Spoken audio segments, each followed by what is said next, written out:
صحابہ کی عظمت پہ تھوڑی دیر کے لیے ہمارے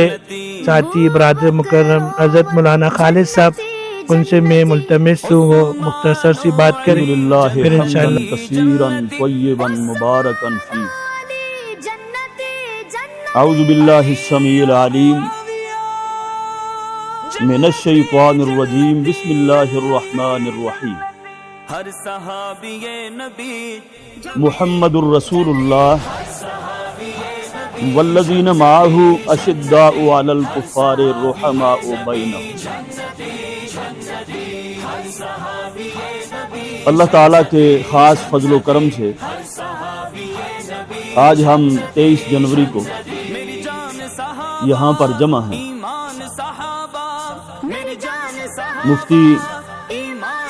اسعد صاحب کی قیادت میں، تو ایک خاص مقصد کے لیے جمع ہیں اور ایک بابرکت مقصد کے لیے ہم یہاں پر آئے ہیں۔ صحابہ کرام کی جو عظمت ہے، عزت ہے، ناموس ہے، امت مسلمہ کا اجتماعی اثاثہ ہے۔ مسلک کوئی بھی ہو، سارے کے سارے مسالک مکاتب فکر اس بات کے اوپر متفق ہے کہ جو بھی صحابہ کرام کا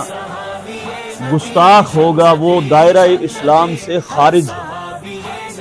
وہ مسلمان نہیں ہے، چاہے کوئی ادنا سے ادنا صحابی ہے، اس کی عزت، اس کی ناموس اور اس کی عزت کا تحفظ کرنا امت مسلمہ کے قیامت تک آنے والے آخری مسلمان کی ذمہ داری ہے، اس کا فرض۔ اور انشاءاللہ یہ فرض ہم سے پہلے بھی مسلمانوں نے، مومنوں نے ادا کیا ہے۔ اس عظمت صحابہ کی پہریداری بھی کی ہے، چوکیداری بھی کی ہے، نگہبانی بھی کی ہے، اور اللہ تعالیٰ کے فضل و کرم سے آج بھی امت مسلمہ اپنے اس عظیم الشان اثاثے کی پہریداری، نگرانی اور چوکیداری بطریق احسن کر رہے ہیں، اور ہمارے بعد بھی اللہ کے فضل و کرم سے قیامت تک یہ ہوتی رہے گی۔ یہ ہمارا اولین فرض کیوں ہے؟ اس لیے ہے کہ صحابہ کرام وہ جماعت ہے، نبی کریم صلی اللہ علیہ وسلم کا ارشاد گرامی ہے، اللہ تعالیٰ نے دنیا والوں پر نظر ڈالی، جب دنیا والوں پر نظر ڈالی تو سب سے بہترین دل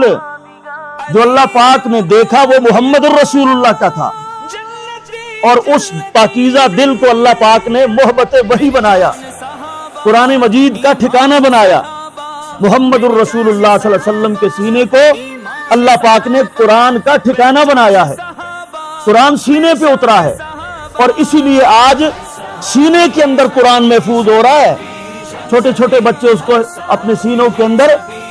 حفاظت کے ساتھ محفوظ کرتے ہیں۔ اللہ کے پاک نبی ارشاد فرماتے ہیں، اللہ پاک نے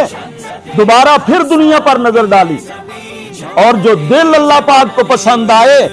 وہ دل صحابہ کرام کے دل تھے۔ ان دلوں کو اللہ پاک نے اپنے پیغمبر کے لیے جماعت کے طور پر ان کا انتخاب فرمایا۔ ابو بکر صدیق رضی اللہ تعالی عنہ سے لے کر آخری صحابی وائل بن حجر تک جتنے بھی صحابہ ہیں 1.25 لاکھ یا 1.5 لاکھ، میرے بھائیوں، وہ سارے کے سارے صحابہ کرام اللہ پاک کے منتخب شدہ بندے ہیں، نبی کے لیے انتخاب کیا گیا ہے صحابہ کا۔ حدیث پاک اس کے اوپر موجود ہے، اللہ نے ان کے دلوں پر نظر ڈالی، ساری ذریت آدم کے اندر انبیاء کے بعد محمد کریم علیہ الصلوۃ والسلام کی جماعت کے لیے اور اس دین کی حفاظت کے لیے اور اس کی بڑھوتری کے لیے اللہ نے جن دلوں کا انتخاب فرمایا وہ صحابہ کرام کے دل ہے۔ اس لیے یہ ہمارا اثاثہ ہے، اور یہ اللہ پاک کا انتخاب شدہ یہ گروہ ہے جس کو اللہ نے اپنے نبی کے لیے خاص طور پر چنا تھا، اور ان کی عزت کی چوکیداری کرنا میرے بھائیوں ہم سب کے اوپر فرض ہے۔ صحابہ کرام ہیں جن سے ہمیں قرآن ملا ہے، وہ صحابہ کرام ہیں جن سے ہمیں حدیث ملی ہے، وہ صحابہ کرام ہیں جن سے ہمیں جنت کا پتہ چلا ہے وہ صحابہ کرام ہیں، جن سے جہنم کی معلومات ملی ہیں یہ صحابہ کرام ہیں، جن سے نماز ملی ہے، جن سے روزہ ملا ہے، جن سے حج ملا ہے، جن سے زکوٰۃ ملی ہے، جن سے سارے معاملات ملے ہیں، جلوت ملی ہے، خلوت ملی ہے، سارے کردار ملے ہیں۔ اللہ کی قسم وہ صحابہ کرام ہیں، حتیٰ کہ رب رحمان بھی اگر ہمیں ملا ہے تو صحابہ سے ملا۔ اگر صحابہ یہ پہرے داری نہ کرتے، اپنا فریضہ ادا نہ کرتے، اس دین کو لے کر، قرآن کو لے کر آگے نہ چلتے، اللہ کی منتخب شدہ یہ جماعت نہ ہوتی، شاید آج دنیا میں کوئی بھی مسلمان نہ ہو۔ یہ صحابہ کرام میرے بھائی، اس پر جتنی بھی باتیں کی جائیں وہ کی جا سکتی ہیں، لیکن میں تو کہتا ہوں ادنا صحابی کی گستاخی کرنا کفر۔ یہ وہ لوگ ہیں جن کو اللہ پاک نے رضی اللہ عنہ کے سرٹیفکیٹ عطا فرمائے، سارے صحابہ کرام۔ قرآن کہتا ہے کُلًّا وعد اللہ الحسنی، ہر صحابی کے ساتھ اللہ نے جنت کا وعدہ کر رکھا ہے، ہر صحابی کو جنت کا اللہ پاک نے سرٹیفکیٹ عطا کیا ہے۔ تو میرے بھائیوں، میرے بزرگوں، اگر گستاخی لوکل سطح پہ کی جائے گی تو اس کے لیے بھی ہم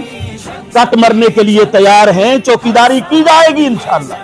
سارے مکاتب فکر اس بات پر جمع ہیں، صحابہ کرام کی گستاخی برداشت نہیں، اور اگر ضلعی سطح پر ہوگی یا پھر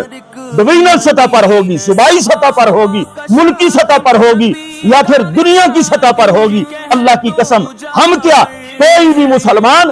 کسی بھی صحابی کی گستاخی میرے بھائیوں برداشت نہیں کر سکتا، اس کے ایمان کا جز ہے، لازمی حصہ ہے۔ ہم صحابہ کرام کی عزت کے اوپر اپنی جانوں کو، اپنے مالوں کو، اپنے بچوں کو کٹا دینا اللہ کی قسم اپنے لیے سعادت سمجھتے، اور یہ ہر مسلمان کی یہ خواہش ہے کہ مجھے یہ موقع ملے، میں صحابہ کی چوکیداری میں کٹ جاؤں۔ ہر آدمی کی تمنا ہے، ہر جوان کی تمنا ہے۔ تو میرے بھائیوں، ہم اس یہاں پر اسی مشن میں، اسی سلسلے میں جمع ہیں، اور مفتی سعد صاحب وہ اس قافلے کو لے کر چل رہے ہیں۔ اللہ تعالیٰ ان کی سائی جمیلہ کو اپنی جناب میں قبول و منظور فرمائے۔ ہمارے بزرگ ہیں، ساتھی ہیں، بھائی ہیں، سارے یہاں پر معززین علاقہ بیٹھے ہیں، جمع ہیں۔ تو میں تو عمرے پر گیا ہوا تھا، مفتی صاحب نے بتایا مختصراً، آپ اس کو بہتر جانتے ہوں گے، اگر کوئی آدمی ندامت اختیار کرتے ہوئے توبہ تائب ہو جاتا ہے، دل کا معاملہ تو اللہ ہی جانتا ہے، لیکن ظاہری طور پر ہمارے سامنے، آپ کے سامنے کوئی اللہ سے توبہ کر لیتا ہے تو ہمیں تو میرا خیال ہے اس کو پھر موقع دینا چاہیے، توبہ اس کی اللہ کے سپرد کرنی چاہیے، اور لیکن اتنا ضرور آپ کو، مجھے، سب کو کرنا چاہیے، مفتی صاحب سے بھی گزارش ہے کہ اس کے پیچھے جو اصل محرکات ہیں ان کا بھی پتہ لگانا چاہیے، کہ یہ ویسے ہی کوئی نہیں کر سکتا، اکیلے میں اپنے سر پہ سر خود ہو کر نہیں کوئی کر سکتا، پیچھے اس کی کڑیاں کہاں پر ملتی ہیں۔ اللہ تعالیٰ مجھے اور آپ سب کو عظمت صحابہ پر زندہ رکھے، اور اس کی پہریداری میں ہماری سب کی کوششوں کو اللہ قبول و منظور فرمائے۔